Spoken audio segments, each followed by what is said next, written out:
The neighbouring countries instigating insurgency, as the Iraqi government at the moment has accused them of doing? This is another outrageous untruth, or lie, I suppose I should call it to be just franker.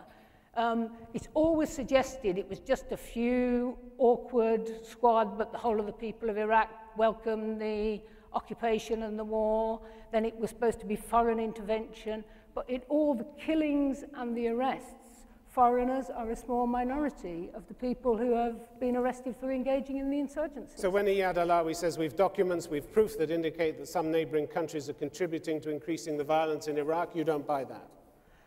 Well, I think he is largely a spokesperson on behalf of the US administration. There might well be interventions from neighbouring countries, you would expect that, but to suggest that is the cause of the insurgency is completely false.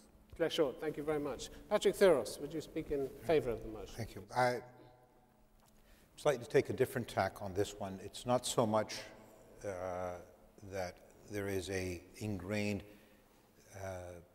prejudice against or for democracy in the region, but simply that the neighboring states are governed by rational, intelligent people who have their own national interests at heart.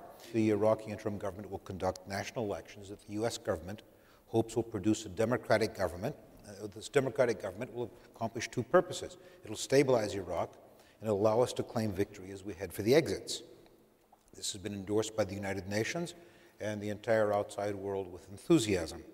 Iraq's neighbors, as Mr. Sebastian noted, have all gone along with this endorsement because A, they had little choice, but probably they didn't think it would happen. After all, they will have to live with a democratic Iraq in their neighborhood should it happen, but they're probably hoping or assuming that it can't. Most of the neighbors should have some very strong reservations about a democracy in Iraq. I don't mean to label the neighbors as anti-democratic or as knee-jerk reactionaries. In fact, most of their populations probably want democracy to some degree. Furthermore, 4 of Iraq's 6 geographic neighbors themselves have some form of democracy in their political systems, for better or for worse. But as I said, these governments are run by rational and intelligent men who have a clear view of their interests and those of their states. Democracy in Iraq, in whatever form it takes, whether it happens immediately later, would produce fear. After all, not only is Iraq, a democratic Iraq, something unexpected and unknown in this region, but each of Iraq's neighbors has a special relationship that heightens that fear. Turkey must be terrified of the prospect of a truly democratic Iraq, because one of two things will happen. Either the Iraqi Kurdish minority will move towards more independence, or the Iraqi Kurdish minority playing a role in a democratic Iraq will be able to influence Iraq towards a more hostile anti-Turkish policy. Iran has another worry for a democratic Iraq. That is primarily that Iran has monopolized the leadership of the Shia world for the last 20 years, last 30 years. A democratic Iraq with a Shia majority holding the bulk of the most important holy places in Shia Islam will be a direct competition and a strong competition for Iran.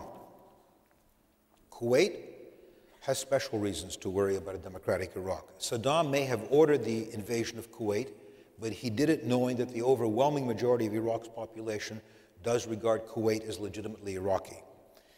As a consequence of the 1991 Gulf War, a very harsh territorial and economic punishment was inflicted on Iraq and in favor of Kuwait, and Kuwaitis must deeply feel that a revanchist government could easily come to power under democratic means.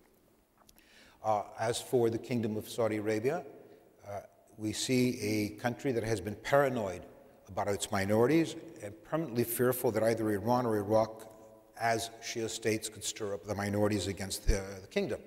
One can argue, as I do, that this paranoia is unjustified, but the paranoia exists. The Jordanian Hashemite dynasty, imposed on Iraq by the British, proceeded then to impose a minority Sunni regime. Finally, Syria,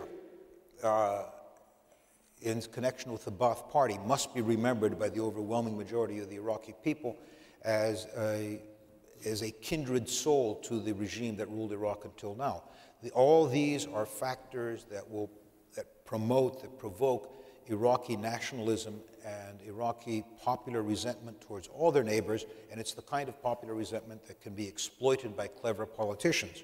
If I were government or perhaps even population in most of the neighbors, I would have a lot of concerns about a democratic Iraq.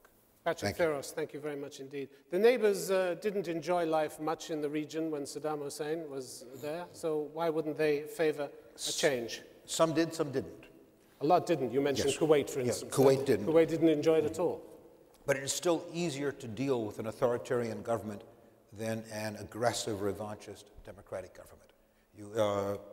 Why does it have to be an aggressive, revanchist democratic government? It has the... could just be a weak democratic government, like many democratic governments, couldn't it? It could, but I rather believe that Iraqi politicians, if in such a situation, would be easy. And again, we're talking about the perception in the neighboring countries, that a democratic Iraq could be one whose population would push it towards setting the bills straight, towards recovering lost Iraqi territory, towards opening the Shatt al-Arab, towards recovering the border areas with Kuwait. If it was a choice now between civil war on the one hand and democracy on the other, which would the neighbors favor? A civil war could infect their own countries, stir up latent problems among their own populations. But would it stir them up more than their fears of a revanchist Iraq?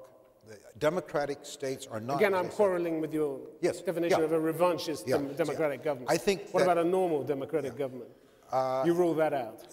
No, I don't rule it out. I regard it as unlikely, simply because any democratic state, any democratic government that will take power in Iraq will be on the heels of 30 very unhappy years.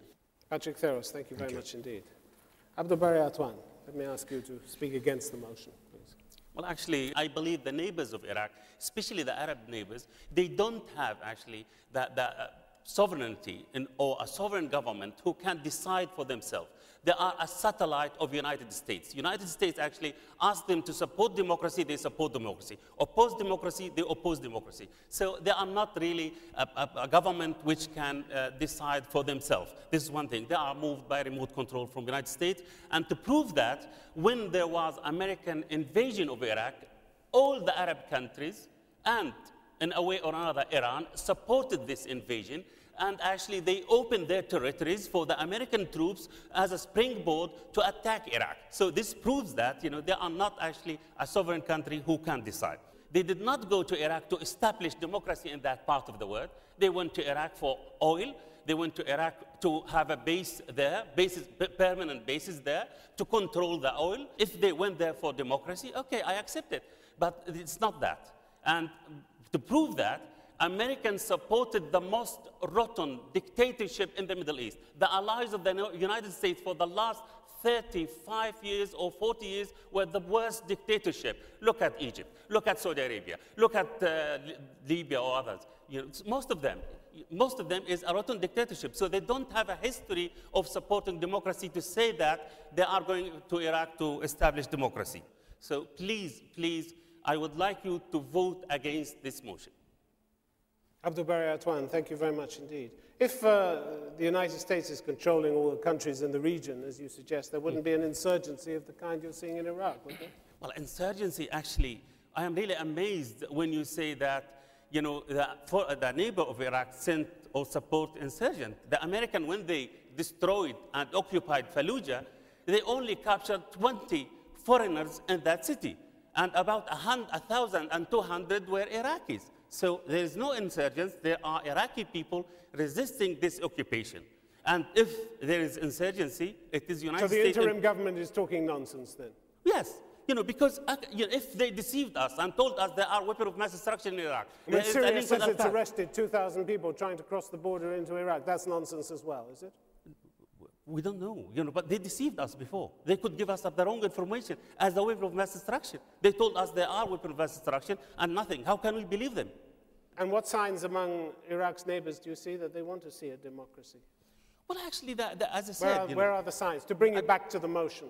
Well, I think, you know, Turkey would like to have democracy in Iraq simply because it means, for them, if it's a true democracy, it means stability, because civil war could actually have independent Kurdish state in the north. And Turkey wouldn't like that. The civil war is against Turkish interests. Iran